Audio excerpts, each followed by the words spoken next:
तीनों को 10 सेकंड के लिए एक साथ रोक लीजिए। हाँ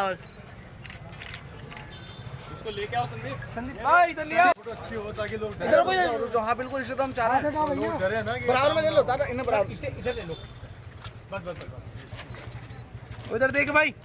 हमें इनपुट मिला था कि ईस्ट दिल्ली में एक गैंग एक सीक्रेट ऑफिस बनाकर मल्टीपल प्लेसेस से ऑपरेट कर रहा है और उनका काम फेक जीएसटी इनवॉइसेस इशू करने का है, जिसके बेसिस पर वो अलग अलग कंपनियों को हेल्प कर रहे हैं to avail fraudulent input tax credit. Multiple places पर रेड की गई ऑन 3 अक्टूबर। वहाँ से काफ़ी एविडेंसेस हमने रिज्यूम किए, कई लोगों की स्टेटमेंट्स रिकॉर्ड की गई।